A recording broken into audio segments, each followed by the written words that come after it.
Hello, Scorpio. Welcome to Ula Tea Leaf Readings. My name is Lenor, and tonight I'm going to be reading your tea leaves. All right, welcome.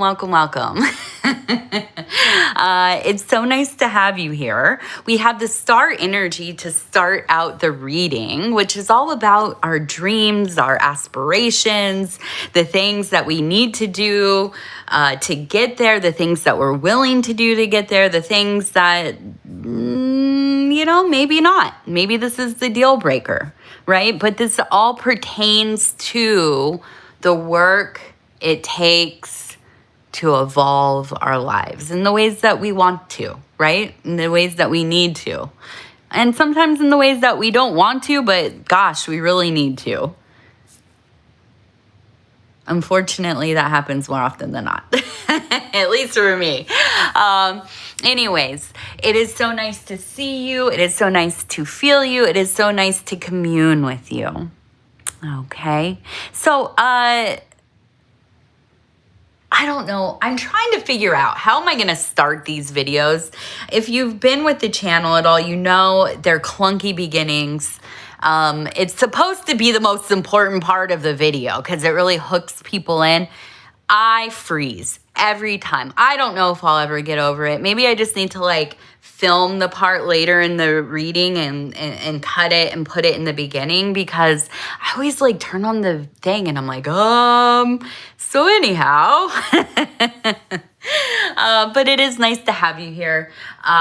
We're going to go ahead and turn the bowl. We're going to see how that star energy is going to kind of affect the tea leaves.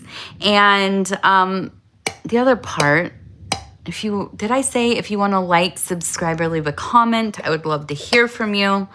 Yeah. Let's get started. Just to also give you a little insight into why this sounds so wildly unthought. I didn't center myself. I didn't ground myself. So I did almost a whole reading earlier for you guys. And midway through, we started to have a huge storm and it started to flood a little bit. And I was out there getting wet. I fell. I slid across the floor.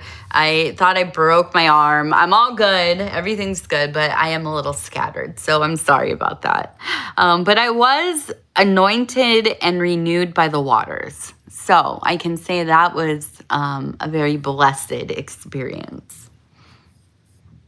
All right, let's go. We have a monkey right in the middle. Look at this guy right here. Head, little arms, back, legs, tail. Okay, so we have a cute little monkey. Tail is holding on to the number 8-7. Okay, 8-7. We also have right above a tree. It looks like an evergreen and a tree right here. We have up here the house or the temple in this triangular shape. It also kind of looks like maybe a volcano with a little smoke coming off. So that tells me that there's some kind of turmoil or volatile energy in the home. And then over here we have, it looks like a flamingo with a wishbone. Okay, so the wishbone I love to see. This also I think is the number 287. I didn't realize there was a 2 right here. 287.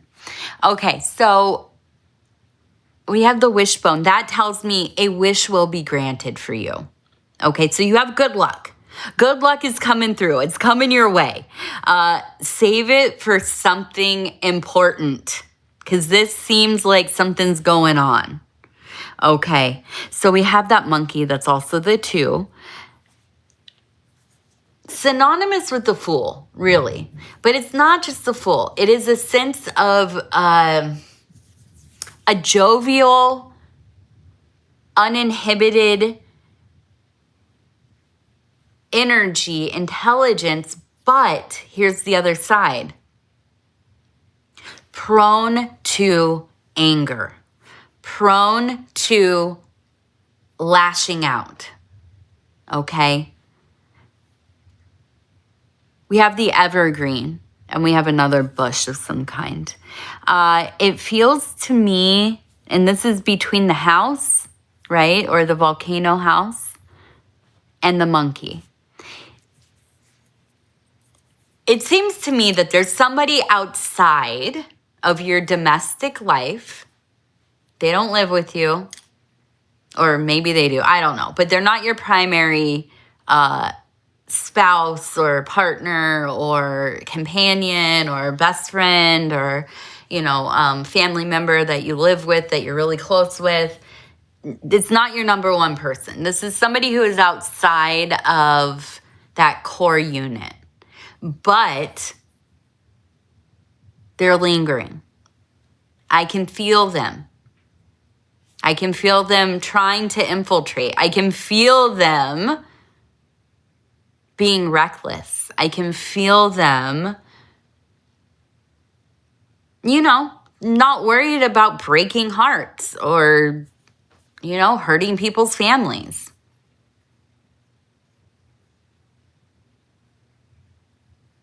And I know that you feel this as well. I know that you perceive this.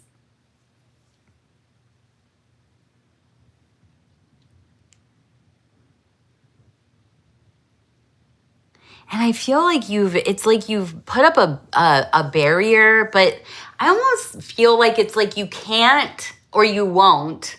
You've not allowed yourself to really just say what it is. So it's almost kind of like a dynamic where, like, say, like you're married, right? And you're people that have a lot of friends, or maybe you, I don't know, have a few friends. Most of them are shared. You might have other, like friends from before the relationship, or people you've met in places where it's not like, you're at work alone or school or wherever, right? You've made a friend that's yours, or they've made a friend that is theirs. Now, this person is their friend, the other person's friend. Your spouse, your significant other, somebody close to you, your best friend, whatever. They have a friend who they seem to be devoted to because they've been friends with them for a long time. However, I feel that this person pretty openly meddles in, well, probably your private issues, which we all have within our marriages and our relationships, our friendships, especially if you've been together for any amount of time. Like, you've been together for 5, 10, 15, 20 years. You have been through some things together.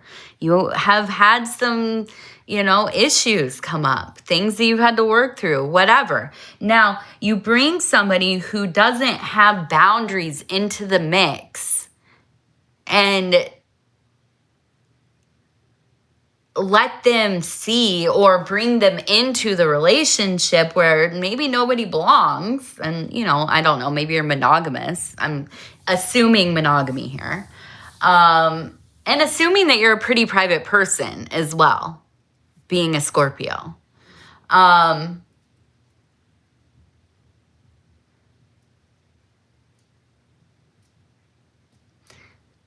They won't end the friendship. I don't think you've asked them to, but you know that this person, whoever this person is, their friend,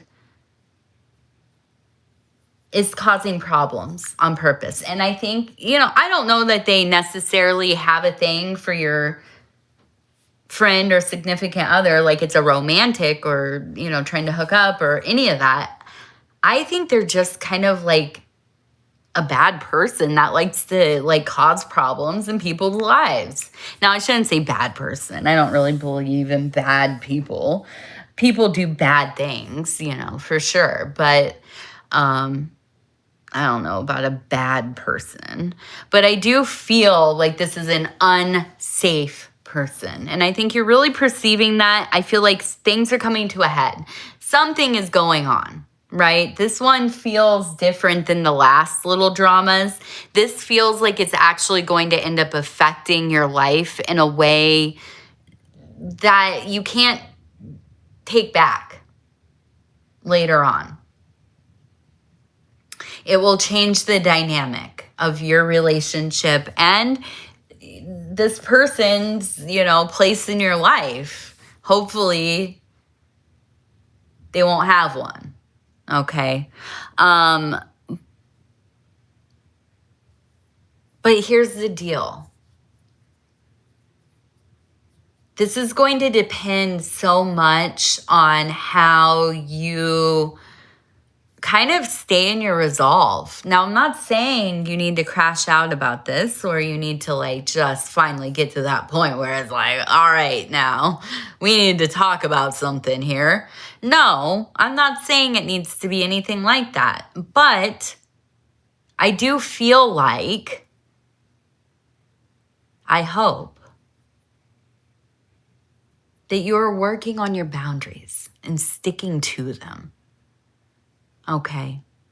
Scorpio, I always say we are twins, right? I'm a Virgo, you're a Scorpio, you're the way cooler sibling. So I know that something that we like to do here is we like to make big statements and be like, all right, now I'm done. This is it. If you don't get it together, I'm leaving, or whatever. And then it's okay, a few days go by and it's back to the same old, because we're just, super busy people. We have a lot going on. We're also kind of got that oh, squirrel, oh, shiny thing, oh, this other thing, this other wave of emotions, right? And we forget about holding our boundaries.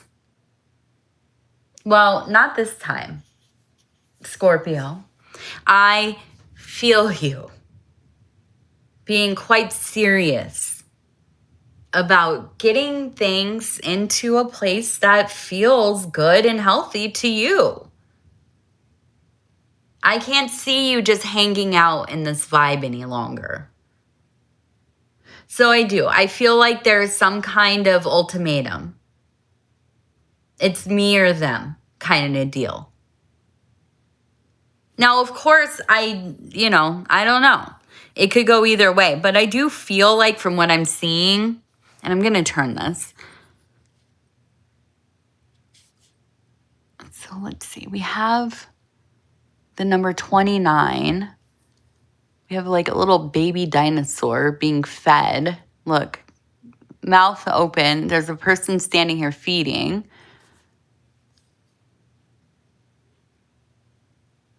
We have somebody putting a fish into a bucket over here. We have a little beehive with a heart above it. So I feel like things are going to return to where they once were. No. Scratch that. Things are going to become what you put your energy into. You are manifesting this universe for yourself, this is your place. And sometimes we forget about that. Sometimes we bring in things that don't belong or things that did belong but no longer belong. And I feel and you really kind of, I don't know. I guess it's finding your confidence again, finding your voice again. I don't know what's been going on these last years, but I feel like it's almost kind of you've made yourself smaller to just get along, right? You have had to mask with the best of them just to get through whatever is happening in your life and not rock the boat. Because it felt like maybe that's healing. Maybe this is progress. Nobody's mad at me. Everybody's inviting me to Thanksgiving. Nobody, or whatever. I'm trying to think of the one that I would always get in trouble, and then I wouldn't be invited to Thanksgiving. You know, and now you've gotten your life together. You're doing good. But you're going through the motions. And every year that you do better, you feel like you got to make yourself smaller. The more successful you are, the more there is to lose. So you better be real safe with it. You better not say what you think. You better not, let them see you. You better not, rock the boat. You better not go against the grain. Whatever, right? Thunder just went off right there. Well, baby, it's 2025, the second half. And we got to get something going, right? So out with all of that, because that's not working for anybody, right? To just be likable and smooth and easy to deal with, lukewarm and soft and acceptable. And I mean, being soft is okay. I like being soft, but you know what I'm saying? Approachable, manageable, not too much. I don't know about you, but I say heck with that. Maybe it's because I turned 40 and who knows what's going on with my hormones.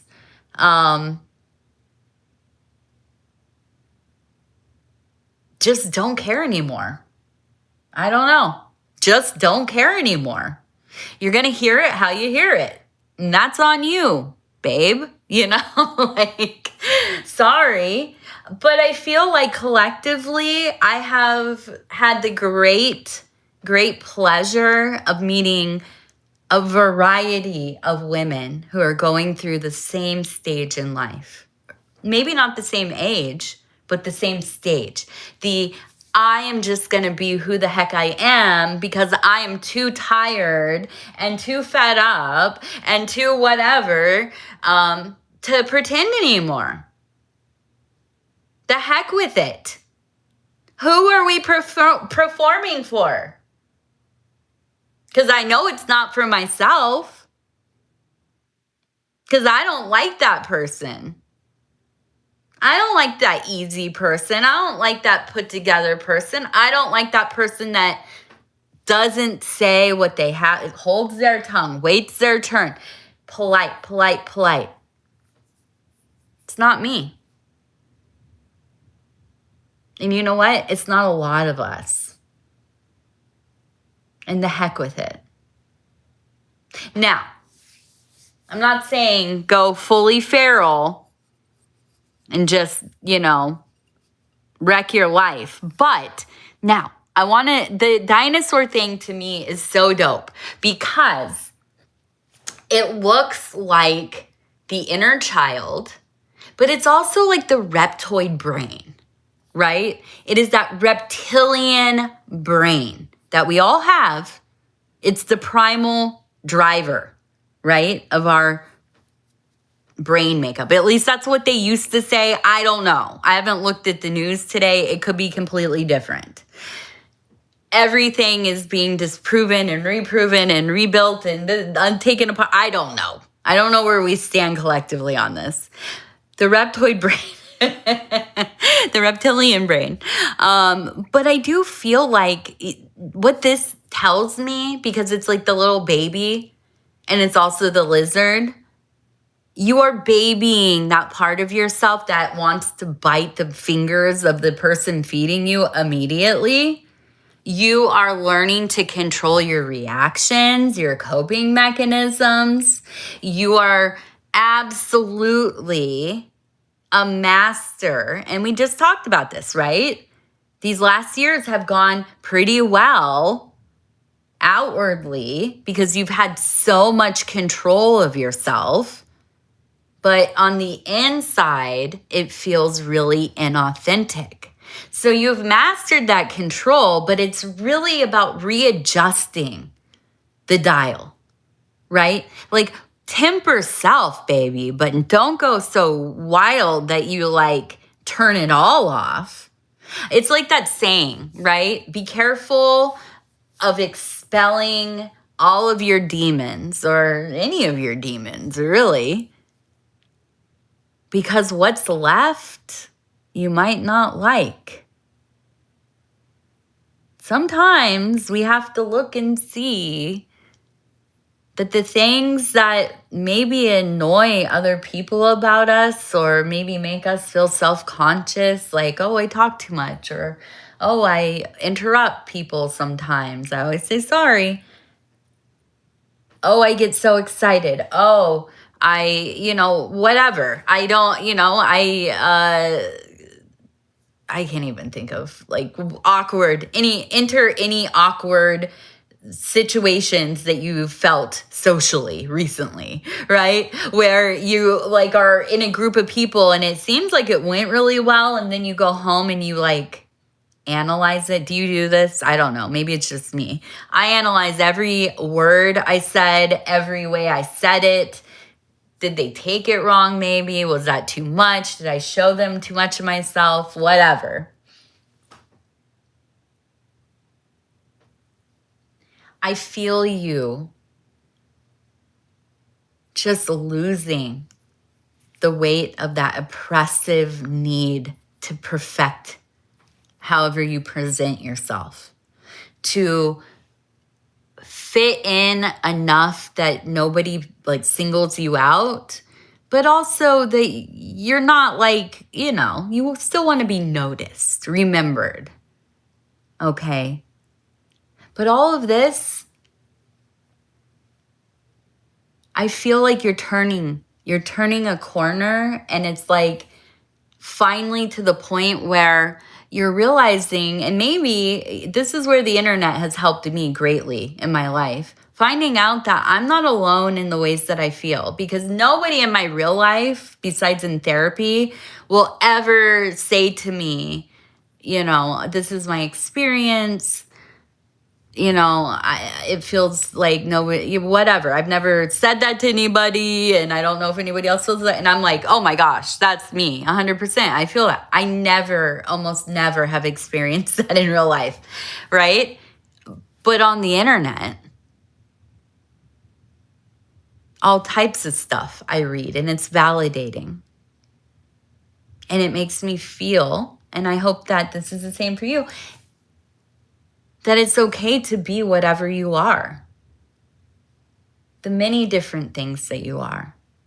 The many different ways that you communicate. The ways that you present yourself. The ways that you behave. Your interests. Whatever it is. This is what I'm going to call it. The decloaking, right? I feel that you are babying that very primal part of the inner child, the one that is just, you feel rejected, so you lash out. Well, I didn't want to hang out with them anyways. They're a bunch of posers. They're losers. They're, Stopping yourself and thinking, okay, well, we just didn't relate. It's not about me so much as maybe they're just going through something in their life. Maybe that's why they didn't have room for me. Or maybe we're just not the right people for each other. It could be so many reasons, right? But it's easy to just kind of be like, put your guard up and be mean. Not to them, hopefully, but in your head. So I do feel like you are developing this ability to like stop yourself and just say, all right, on to the next thing. Okay, that didn't work out. Oh, well, we'll try it a different way, And so I do feel, and then we have down there that honey or the beehive, right, with the heart above it. Oh, I feel just a sense of growth. I mean, it's like you're breaking into a part of your being that you never thought would be possible for you. Like you've looked at other people and you've thought they're so in control of themselves. They know exactly what to say. bring the right emotion at the right time, the right amount of, enthusiasm or disengagement or whatever. They make it look easy. And maybe you've struggled with that. Maybe you struggled with, just feeling like, I don't know, like you're doing this human thing like a human should, right? Sometimes, yeah, it feels like, okay, we're doing good. We're going along. Things are coming together. Everything seems to be cool. And then, bam, these down cycles of what? Feeling disenfranchised, feeling dissociative, feeling disengaged, feeling depersonalized. Really, and this, I really do. I feel just a sense of being like just walled away from where you want to be. As a way to protect yourself, I imagine. But in this cycle, this is where you are learning to shed some of that, to be more vulnerable, to be who you are, to say what you mean and mean what you say. Not feeling like you always have to be quiet or you always have to say the thing that people are going to agree with. And a lot of times you think, oh, yeah, they're going to show their true self. It's so salacious and, they're probably into real weird stuff or, whatever. Most of the time it's just like, yo, this person is as boring as anybody else. I mean, that's the reality of it. We open ourselves up to our authentic being. We're just hanging out like anybody else. Doesn't feel like that, though, when you are in the process of peeling away the layers. And not only that, learning to let other people see you, to really see you. That is some deep and hard work. But I feel that all of this is coming together for you. All of this is going to be really the beginning of a completely different part of your life. This will be one of those times in the next 6 months, I would say, this will be one of those big transitions in your life where it's like everything before that and everything after that, right? Like we've all had a few of those, I think. For me, obviously 9/11, collectively. Then when my first husband passed away, that was my other big before and after. And then, of course, 2020. But, then my daughter. I mean, that's the other one. My daughter, of course. That's like the biggest one, the before and after. That's like the whole life before her. It doesn't even seem real anymore. But, I think you are. You're coming into one of these big rites of passage in your life. Okay, so we're going to go over here. We have the number 3. We have a person picking up an animal and talking to it. We have, it looks like the Empress reading. We have multiple hearts, about 3, 4 of them. And the number 14.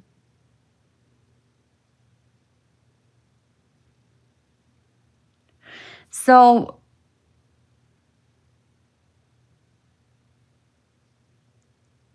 it feels to me like there is somebody in your life who maybe had like a great affinity for animals, maybe like bird watching or volunteering at like the local shelter or something like this. Now, it does feel like they have transitioned or they are in the process of transitioning. And there's a lot of money involved, more money than you know about, I think. And I can't tell if this is an asset or a debt. But there is money, and I almost kind of get this feeling of like you're just going about your business and suddenly this, you're left to deal with somebody's estate, or the estate approaches you, you've been left money or something like this. And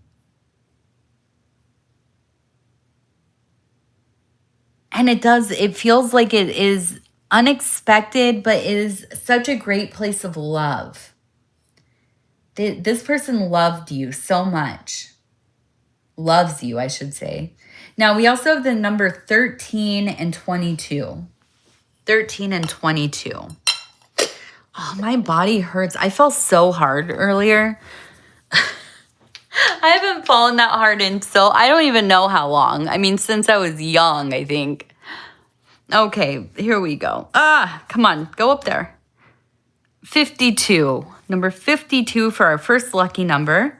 Number 7 and number 60. All right. Now, I don't have any oracle cards. So I guess that's it. We'll do 3. Let's do 3. We're going to ask a question. What do we want to ask? What's going to happen in this next week? What is happening for Scorpio in the next week?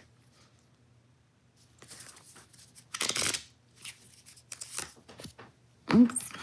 Indecision. So you're still deciding. You have not made a decision. Inspiration. And resourcefulness. All right. So I feel like obviously you have a lot of decisions that you're making right now. You are changing your whole life. Okay. You're inspired to do so. You have that fire in you. You are motivated. You are also feeling very free because you are shedding a lot of this old garbage, right? Now, resourcefulness. You are making it work. I don't care how you're going to do it, but you're going to do it, right? And that's that energy. All right. So anyways, I love you, Scorpio. I'm sorry this is a messy reading, but you know what? I'm glad I got to do it. I need to go change. I'm still soaked a little bit.